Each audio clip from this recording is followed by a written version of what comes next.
자, 실마리 뒤집기로 들어가겠습니다. 코스피가 상승폭을 더 넓혀서 지금 뭐 6,100포인트도 목전에 또 두고 왔다 갔다 하고 있는데요. 6,000을 넘어서더니 또 거침없이 위로 달리고 있습니다. 시장을 조금 면밀히 더 들여다봐야 되는데 두 분과 함께하죠. 알파경제 김종효 이사와 DB증권 을지로금융센터 이영로 차장 나와 있습니다. 어서 오세요. 예, 안녕하십니까. 네.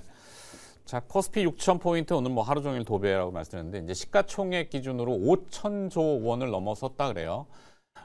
근데 엔비디아의 시가총액이 4조 6천억 달러 정도 되죠. 그러면은 원화 환산으로는 6,600조 원, 약 7,000조 원 좀 안 되는데 엔비디아 하나 팔아도 코스피 다 살 수 있는. 그렇게 따지면은 코스피가 아직도 절대 가치로는 뭐 6,000포인트지만 5,000조 원밖에 안 되니까 엔비디아 하나 가치도 못 되네. 이런 기준이라면은 싸네? 라고 할 수도 있고. 그죠? 뭐 이익을 봤을 때 지금 삼성전자와 SK하이닉스 연간 이익이 이제 400조 원까지 추산을 하잖아요.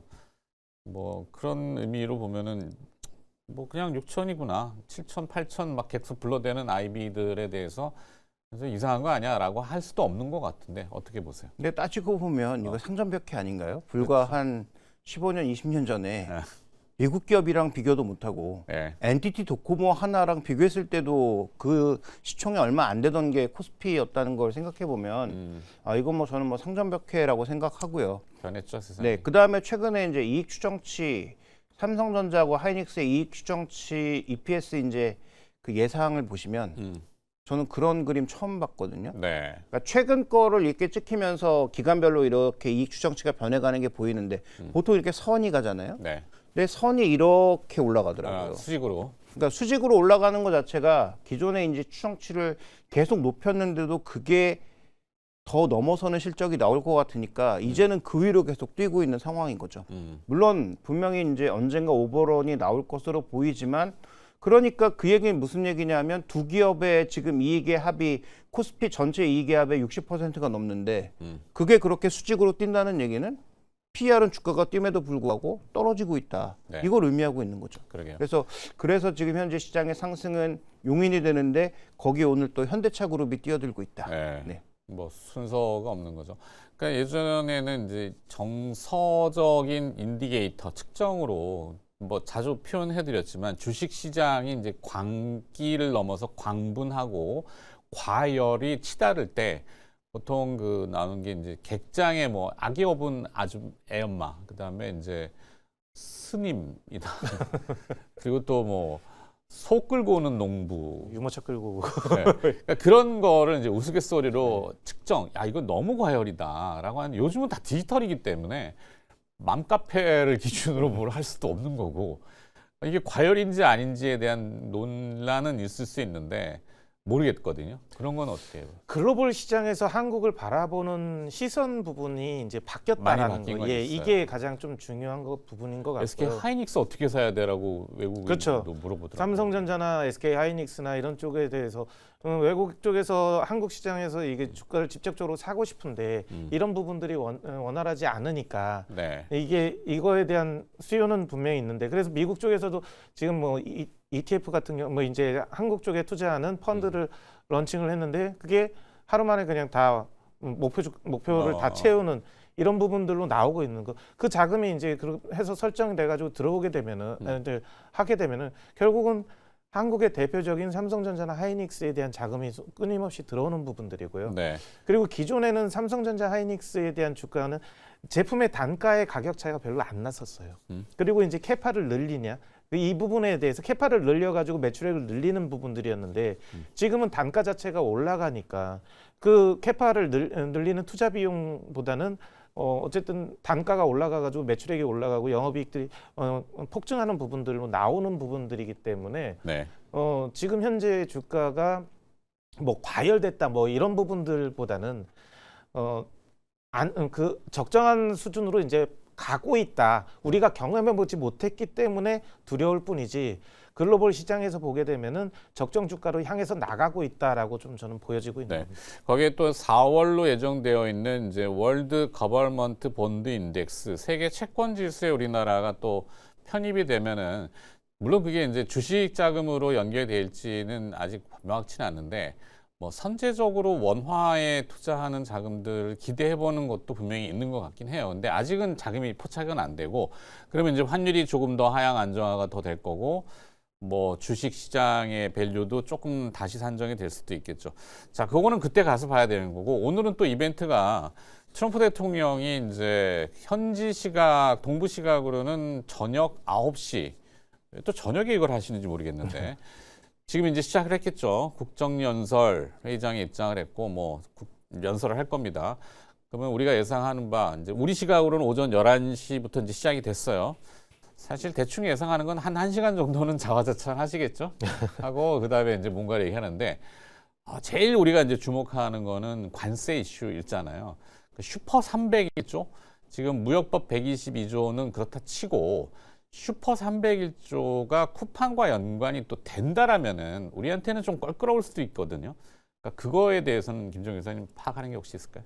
일단 뭐 전가의 보도처럼 휘두를 수는 있는데 그러면 미국에게 지금 얼마만큼의 스스로의 능력이 올라와 있냐. 그러니까 중국과 한국과 일본 같은 소위 제조업 국가들을 배제하면 제가 예전부터 말씀드렸지만 그럼 미국 혼자 뭘 할 수 있는데라는 질문을 던져야죠. 네. 그러니까 뭐 중국 밀어내는 거 알겠고 그러면 그나마 한국과 일본은 미국과 친한 나라들인데 이런 나라들까지 만약에 그 쿠팡이라고 하는 소위 우리로 치면 별것도 아닌 이슈를 가지고 정말 이걸 가지고 한국 제조업을 걸고 넘어진다라고 하면 그러면 지금 우리 정부는 아이고 예 감사합니다라고 하면서 쿠팡 다 봐주고 미국이 원하는 대로 과연 다 해줄 수 있는 그런 위치인가에 대해서도 좀 고민이 필요하죠. 물론 우리가 미국의 어떤 뭐 반기를 들거나 그럴 일은 뭐 가능성이 1도 없습니다만 네, 그렇죠. 그러면 우리는 정말로 그냥 그렇게 아무 대응 안 하고 있을 것인가를 또 고민해 봐야 되는 시기니까 저는 뭐 슈퍼 301조가 남발할 가능성은 없고 이번에도 조금 여러 가지 말잔치들이 나타나지 않을까? 관세 뭐 추가적인 뭐 관세 많이 준비돼 있다. 네네. 그다음에 관세 뭐 계속 부여할 거다. 품목별 관세 남아 있다. 뭐 이런 여러 가지 얘기들이 쏟아져 나오지 않을까. 어제도 약간의 좀 관세 환급 받을 생각하지 마. 뭐 이런 것처럼 그렇죠. 느껴지죠. 어제도 혼란이 있었잖아요. 예를 들어서 뭐 2차 전지 관련돼서 ESS는 중국 배제한다고 하더니 네. 갑자기 배터리에는 뭐 품목별 관세가 나온다는 등 굉장히 여러 가지 얘기들이 막 겹쳐 나오고 이미 이전에도 우리가 많이 경험했지만 트럼프 대통령 얘기랑 베센트 장관 얘기가 달라요. 똑같은 이슈를 가지고도. 네. 그러니까 그런 측면에서 놓고 봤을 때 저는 뭐 트럼프 대통령의 여러 가지 얘기가 나올 수 있으나 그게 정말로 또 실현되는지 여부는 아마도 조금은 불확실하지 않나. 지금 현재 구간에서. 왜냐하면 지금 유럽도 사인을 다 안 하고 있는 상황이죠. 네. 그러니까 일본도 지금 뭐 하겠다라고 했는데 지금 분위기에서는 그러면 계속 하려는 의도 정도만 보여주지 않을까라는 생각도 해야 되는 상황이니까 저는 뭐 트럼프 대통령의 얘기가 나와서 변동성이 나올 수 있지만 그것 자체가 시장을 꺾거나 예전처럼 관세를 뭐 대거 올리는 그런 양상으로 가기에는 조금 어렵지 않을까라고 보고 있습니다. 뭐 변동성이야 뭐 그렇다고 뭐 이분의 특성상 주식시장을 망가뜨리는 거를 좋아하지 않고 다우지수 10만을 이미 불러놨잖아요 또. 근데 물론 연방대법원의 그 이슈로 내가 좀 힘들어졌어라고는 읍소하겠지만 뭐 또 저기 하겠죠. 근데 자 그러면 조금 이 다른 주제 뭐 트럼프 대통령의 라이브는 지금 여기다 틀어놔봐야 뭐 그게 주시장에 뭐 직접적으로 그렇죠. 코스피 6천 축하해 뭐 이렇게 얘기하지는 않을 것 같고 그죠? 자, 그 하나 제가 좀 눈에 띄는 뉴스 중에 하나가 엔트로픽입니다. 엔트로픽의 클로드 뭐 워크 뭐 대부분 용어들은 어렵지만 이 AII8 파괴 이게 어제 뉴욕 증시에서도 이제 엔트로픽이 그래서 소프트웨어랑 또 협업한다고 하니까 네, 다시 이거 다 죽진 않겠구나 뭐 이래서 반등했다고 하는데 자 미국 국방부가 엔트로픽한테 협업을 강요했어요. 강제했는데 엔트로픽이 싫어 했거든요. 그랬더니 국방부가 또 뭐라 그랬냐면은 무기화 거부 엔트로픽의 최후 통첩 강제 조치 예고 이게 그러면 주식시장에 어떤 영향을 줄 거냐는 거죠. 어차피 AI는 또 우리한테 반도체 뭐 이런 걸로 연관이 되니까 생각나는 게 지금 어쨌든 엔트로픽의 촉발로 인해서 소프트웨어 기업들에 대한 이제 하락 이런 부분들이 촉발이 되고 미국 시장의 나스닥이라든지 이런 쪽을 좀 짓누르는 그런 부분들로 가고는 있는데요. 이게 AI가 이게 다 모든 걸 커버한다? 이거는 좀 솔직히 엔트로픽이 그 우리가 많이 쓰던 이런 플랫폼 부분들을 얘가 다 대체하는 게 아니라 어쨌든 그 플랫폼을 활용한 자기만의 뭐 또 그런 부분들을 갖다 쓸 수 있는 기본적인 플랫폼, 그러니까 폼 이 부분은 또 갖다 써야 되는 거지 않습니까? 우리가 뭐 AI로 딱 뭐 했을 때 어떤 부분들에 대해서 검색해 데이터 값이나 이런 부분들을 검색해 줘. 근데 이거를 엑셀 만들어 줘. 뭐 이런 식의 주문을 한다라면은 결국은 그걸 프로그램 갖다 써야 되는 부분들 이런 식의 협업 부분으로 가지 않을까. 그러니까 얘가 다 처리하는 거는 기본에 이제 기존에 CPU가 하던 거를 GPU가 하듯이 우리가 많이 이제 타이핑하거나 뭐 이런 부분들로 했던 부분들을 AI가 대체하는 부분들로 가면서 기존에 있던 소프트웨어들을 같이 협업해서 가야 되는 부분들로 하지 않는가. 그런데 얘네가 너무 성능이 좋다 보니 좀 우려돼 가지고 다른 소프트웨어들이 좀 주저앉은 부분들이었는데 어쨌든 미국은 이걸 주가를 빠뜨리지 않기 위해서는 협업적으로 좀 강요를 진행하지 않을까 이런 부분들로 좀 생각이 되는 거죠. 네. 그렇죠. 한꺼번에 이루어질 거라고 예상은 하지 않고 AI 파괴라고 하는 게 뉴욕에서도 지금 레포트가 나와서 논란이잖아요. 네. 근데 뭐 당장 현실화되지는 않을 거라는 게 중론이긴 하지만 그렇게 얘기하면서 금융기관들은 막 사람을 재배치하고 구조조정하고 특히 이제 JP 같은 데가 금융기관들 같은 경우 지금도 뭐 IBM이 어제 좀 많이 올라갔지 않습니까? 그게 뭐 어제 올랐다고요? 저 반등? 빠졌죠. 그제 예. 떨어지고 어제 뭐 반등했는지 잘 모르겠고 이게 이런 부분들이 IBM을 모든 금융권들이 좀 많이 쓰고 있는 부분들인데 네. 쓰는 이유가 거기에 이제 플랫폼이 뭐 코볼이라든지 뭐 이런 부분들로 하는 겁니다. 근데 소프트웨어 프로그램의 이 코볼이라는 언어는요. 그러게요. 제가 나온 90년도에 대학 네. 들어간 코볼인데 한 40년 코볼을 쓰고 있고. 4, 50년 된 프로그램 언어예요. 네. 근데 이 부분을 아직까지도 쓰고 있는 겁니다. 우리가 그 이후에 많이 발전된 뭐 비주얼 베이직이라든지 아니면 뭐 여러 가지 툴들이 많이 나오고 그걸로 인해서 소프트웨어들을 많이 만들고 지금 현재 AI 이런 것들도 그런 툴을 이용해서 만들었단 말이에요. 새로운 뭐 이런 것들을. 그런데 아직도 그 언어를 썼던 이유는 안정성, 보안의 안정성이라든지 이런 부분들이 좀 존재를 하기 때문에 했던 부분들이거든요. 그러니까 이게 한 방에 바뀌진 않아요. 서서히 조금씩 그거를 보완하고 하면서 진행되기 때문에 급격하게 어느 순간 뭐 1, 2년 안에 확 바뀌어버린다? 이렇게는 가지를 않을 거고. 예. 자막이 좀 저렇게 나가서 오해할 수 있는데 미국 국방부에서 엔트로픽을 국방이나 군수 쪽에 적용을 하는 거 지금 XAI가 이미 들어와 있잖아요. 미국 국방부에. 그러니까 잘 되는 거는 미국 국가 안보를 위해서 어느 국가든지 그런 얘기를 하겠죠. 군사적인 안보에 동참을 하세요. 근데 엔트로픽은 그 대량 살상하는 거의 계제에 우리는 관여하기는 싫습니다. 그냥 사기업이니까. 그렇게 됐더니 국방부가 그러면 제재할 거야. 26일까지인가 답변 줘. 라고 해서 저 내용이 지금 외신으로 나와서 한번 본 거고 김종인 의사가 지금 얘기한 우리 이영도 차장의 반론이라고 해야 될까? 뭐 반론이라기보다는 지금 현재 구간에서 이 AI와 관련된 논란은 계속 뭐 이어질 수밖에 없다. 안 간 길을 가는 것이니까 당연히 여러 가지 혼란이 있을 수밖에 없고 뭐 말씀해 주셨던 기업별 뭐 인력 재배치라든지 그다음에 소프트웨어의 영역을 어디까지 침범할 것인지에 대한 논란부터 시작해서 지금 여기에 쏟아부은 자금들 중에 빠르게 회수되지 않는 것들에 대한 여러 가지 문제 등 결국은 복마전이 일어날 수밖에 없다라는 거고 상대적으로 주가가 더 많이 올랐고 밸류가 비싼 미국 증시부터 조정받고 있는 것이라고 좀 봐야 되는 상황인 거죠. 네. 그러면 여러 번 언급드렸지만 그런 논란과 상관없이 지금 나타나고 있는 하드웨어 투자까지 영향을 줄 만큼의 충격이면 우리 시장에도 영향이 오는데 지금 과연 그 정도의 충격이냐 하는 거죠. 어떻게 보면 굉장히 우습지 않습니까? 어저께까지만 해도 뭐 다 무너질 것처럼 또 얘기하다가 그렇죠. 하루 만에 반등하니까 또 괜찮은 것처럼 얘기하는 것 자체가 제가 보기엔 너무 우리가 이렇게 좀 왔다 갔다 하는 게 아닌가. 그러니까 일희일비하면서 막. 그렇죠. 그러니까 지금 중심을 잡고 논란이 있는 거 사실. 그 논란이 어떤 방향으로 전개될지는 뭐 아무도 모르죠.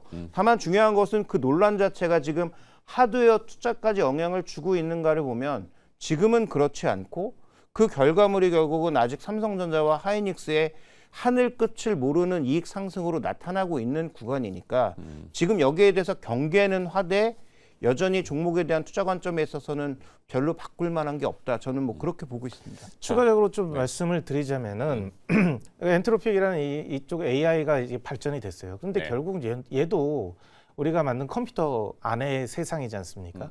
그러면 얘가 그거를 자원을 활용해 가지고 많은 추론이든 논리적인 이런 것들을 발전시키기 위해서는 하드웨어적인 이 반도체라든지 메모리 이런 부분들, 전력 이런 부분들이 필요로 하는 거예요. 네. 이게 우리가 인간의 뇌는 딱 태어날 때 이렇게 해가지고 이 상태에서 무한정 이렇게 계속 그 안에 지식을 저장하고 하지만 우리가 아직도 모르는 부분이지만 근데 컴퓨터 세계에서는 그 데이터를 저장하는 거에 대한 한계가 딱 있어요.